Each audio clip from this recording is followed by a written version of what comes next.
Assalamualaikum warahmatullahi wabarakatuh. Yang saya hormati para wali kota, Bupati Administrasi Pulau Seribu yang akan mewakili Kepala Dinas Dukcapil atau yang mewakili Kepala Biro Kesos atau mewakili Kepala Biro Pemerintahan atau yang mewakili para pejabat di lingkungan perangkat daerah yang tidak bisa saya sebutkan satu persatu namanya di sini.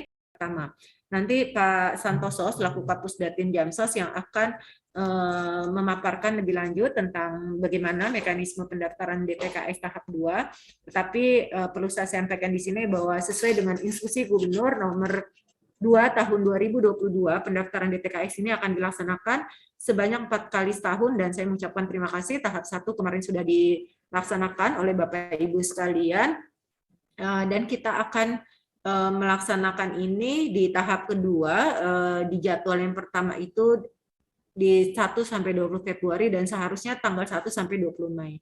Nah, tetapi karena di tahap 2 ini semula terdaftar di jadwal di tanggal 1 sampai dengan 20 Mei 2022, maka akan kita undur menjadi tanggal 9 sampai dengan 28 Mei 2022 karena libur dan cuti bersama di Hari Raya Idul Fitri. Nah, pendaftaran ini nanti seperti biasa akan dilaksanakan secara online. Saya yakin Bapak Ibu sekalian sudah paham karena memang pendaftaran DTKS tahap 1 kemarin sudah selesai dilaksanakan dan berjalan alhamdulillah dengan baik dan lancar, walaupun masih ada beberapa yang harus kita evaluasi. Di tahap 1 tahun 2022 pendaftarnya cukup banyak, yaitu hampir 1,8 juta orang. Kemudian data yang dimuskelkan hanya 937.076, dan saat ini pengolahan muskel tadi dikirimkan ke tingkat kota dan dilakukan pengesahan, kemudian nanti akan kita upload di sistem SIG Kementerian Sosial. Pada kesempatan yang baik ini saya mengharapkan bantuan dari Bapak Ibu sekalian dari Biro Pemerintahan, Wali Kota, Bupati, Camat dan Lurah agar dapat mensosialisasikan dan menyebarluaskan informasi pendaftaran tahap 2 ini kepada masyarakat secara langsung melalui RT, RW, atau lembaga masyarakat lainnya. Saya juga minta bantuan kepada Dinas Dukcapil dan Dinas Kominfo agar dapat membantu mempersiapkan dan menjaga kelancaran aplikasi dtksjakarta.go.id, karena memang pada saat pendaftaran kemarin aplikasi sistemnya itu sempat up and down gitu ya. Jadi banyak sekali keluhan masyarakat, aplikasinya tidak bisa dipakai oleh masyarakat. Kemudian juga pada jajaran sosial, terutama Kepala Pusdatin Jamsos dan para Kasudin, saya harapkan dapat menyiapkan sebaik mungkin pendaftaran DTKS di tahap 2 ini, sehingga pelaksanaannya bisa berjalan dengan lebih baik. Selanjutnya nanti silakan kepada Pak Kapusdatin Jamsos untuk dapat menyampaikan paparannya, sehingga para camat dan lurah serta perangkat daerah yang tadi saya sebutkan bisa membantu pelaksanaan kegiatan ini bisa berjalan dengan baik. Saya rasa itu saja, Pak Santoso, silakan dilanjutkan. Terima kasih, selamat menjalankan ibadah bulan suci Ramadan yang sebentar lagi akan berakhir. Mudah-mudahan apa yang kita lakukan mendapat balasan dari Allah Subhanahu wa taala. Terima kasih. Wabillahi taufiq wal hidayah. Wassalamualaikum warahmatullahi wabarakatuh. Waalaikumsalam warahmatullahi wabarakatuh. Baik. Assalamualaikum warahmatullahi wabarakatuh. Selamat siang, salam sejahtera bagi kita semua. Yang saya hormati Wali Kota, Bupati Administrasi Kepulauan Seribu, yang saya hormati juga Kepala Dinas Dukcapil, Kepala Dinas Kominfotik, tak lupa yang saya hormati Ibu Kepala Dinas Sosial yang barusan membuka acara sosialisasi ini. Kemudian saya hormati juga Kepala Biro Pemerintahan, Kepala Biro Kesos, Kasudin, para wali kota, kepala UKT 1, camat lurah, kasatpol sosial kecamatan, petugas Damsos, serta Bapak Ibu hadirin sekalian. Izinkan saya menyampaikan paparan persiapan pelaksanaan pendataan dan pemutakhiran DTKS tahun 2022 tahap kedua. Waktu pendaftaran tadi sudah disampaikan oleh Bu Kepala Dinas, bahwa pendaftaran itu yang sesuai dengan Ingup nomor 2 tahun 2022 adalah tanggal 1 sampai 20 Mei. Nah, ini mengingat ada cuti bersama dan libur Hari Raya Idul Fitri, makanya dimundurkan menjadi tanggal 9 sampai dengan 28 Mei 2022. Jadi mundur Bapak Ibu sekalian, yang perlu disampaikan kepada warga masyarakatnya bahwa pendaftaran yang menjadi tanggal 9 sampai 28.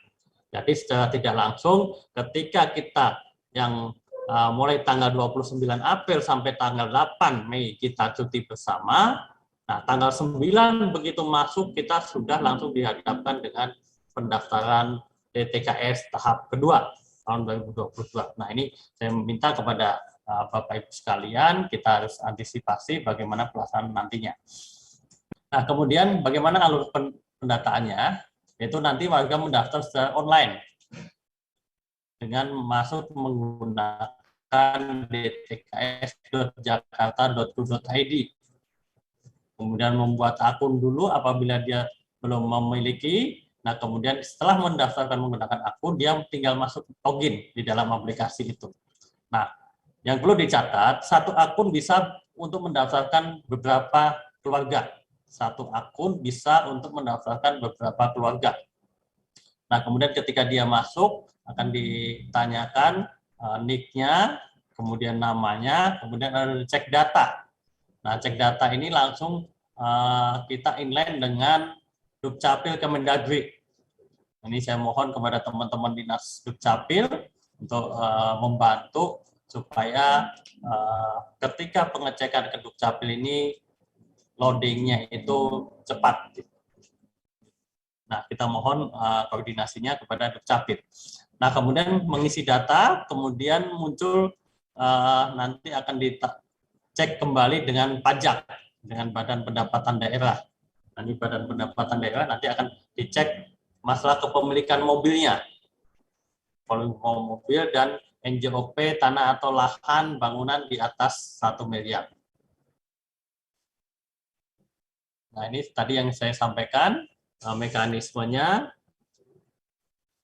Nah, kemudian yang perlu diingat adalah rumah tangga yang tidak dapat didaftarkan. Nah, ini sesuai dengan Kepgub 1250 tahun 2020 bahwa yang boleh mendaftar ke dalam DTKS ini salah satunya adalah KTP non-DKI ini tidak dapat. Nah, jadi yang mendaftar itu harus KTP DKI. Nah, kalau warga itu NIK-nya contohnya NIK 32, tapi KTP-nya masih KTP Subang, itu tidak boleh. Jadi NIK-nya 32 dipindahkan dulu menjadi KTP DKI. Nah, nanti dalam aplikasi itu ketika cek data, kalau bukan KTP DKI, dia akan ketekot, tidak bisa lanjut. Nah, kemudian yang tidak boleh mendaftarkan juga, ada anggota rumah tangganya yang menjadi pegawai tetap BUMN, PNS, TNI, Polri, anggota DPR, DPRD. Nah, ini tentunya tidak boleh. Kemudian memiliki mobil. Ini kadang Bapak Ibu sekalian merasa tidak memiliki mobil, tetapi namanya ada tercatat di pajak. Nah, ini yang perlu diantisipasi. Mungkin dipinjam sama saudaranya, atau mungkin dipinjam sama kantornya untuk menghindari pajak progresif. Nah, ini perlu kalau memang tercatat, tolong diblokir di pajak. Nah, kemudian rumah tangga memiliki tanah atau lahan dan bangunan dengan NJOP di atas 1 miliar. Nah, kalau NJOP-nya di atas 1 miliar, tidak boleh daftar nih di dalam DTKS. Kemudian sumber air utama yang digunakan adalah air kemasan bermerek. Nah, ini tidak boleh juga. Nah, kemudian penilaian masyarakat, dia ternyata tidak miskin oleh masyarakat, nah, ini tidak boleh juga. Nah, ini adalah sebagai amanat yang ada di dalam Kepgub 1250 tahun 2020. Nah, kemudian informasi yang diinput dalam sistem, ini mulai nomor KK, alamat. Nah, ini di alamat itu kita minta antara alamat KTP dan alamat domisili. Karena kenapa? Ketika nanti pendaftaran data itu akan kita muskelkan kembali, kita ambil adalah alamat domisili. Jadi bukan alamat KTP. Nah, kemudian juga informasi anggota keluarga juga perlu dicantumkan. Ini contohnya, ini harus diisi semua fil-filnya, jangan sampai ada yang ketinggalan. Ini sangat kita butuhkan di di dalam untuk pendataannya. Nah, bagaimana warga masyarakat yang kesulitan untuk pendaftaran online? Nah, warga yang mengalami kesulitan, dia bisa datang ke kelurahan untuk dibantu. Nah, kepada teman-teman petugas pendaftos kelurahan, nah ini agar siap apabila ada warga masyarakatnya minta dibantu untuk mendaftarkan. Mungkin loginnya susah, mungkin membuat akunnya nggak bisa, gitu. Nah, tapi bisa juga sebelum datang ke kelurahan, masyarakat itu bisa minta tolong kepada Pak RT-nya atau Karang Taruna atau kader Dasawisma yang ada di situ yang bisa melakukan akses. Nah, kalau tetap nggak bisa, silakan datang ke kelurahan. Jadi datang itu tidak boleh, jangan sampai semua warga datang ke kelurahan, karena kita sistemnya adalah online. Dan ini perlu diantisipasi karena kita juga masih dalam kondisi pandemi COVID. Nah, yang bersangkutan tinggal membawa KK maupun KTP aslinya. Karena nanti ini salah satu datanya akan ditanya, kemudian akan ditanyakan fil yang tadi sebelumnya harus diisi.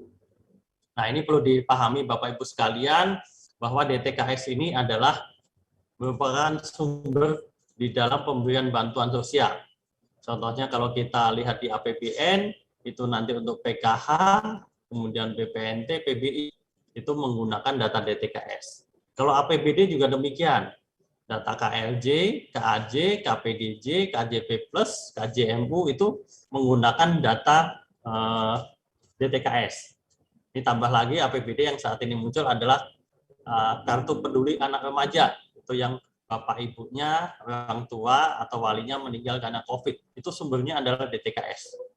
Nah, kemudian kita sudah melakukan pendataan untuk anak yatim piatu yang untuk COVID itu ternyata setengahnya itu setelah kita cek dari data belum masuk ke dalam DTKS. Nah, ini bisa diinfokan kepada teman-teman lurah agar masyarakat yang membutuhkan bantuan semuanya masuk ke dalam DTKS terlebih dahulu. Mungkin hanya itu saja yang bisa saya sampaikan. Demikian. Wabillahi taufiq wal hidayah. Wassalamualaikum warahmatullahi wabarakatuh. Waalaikumsalam warahmatullahi wabarakatuh. Terima kasih Pak Santoso atas paparannya dan penjelasan.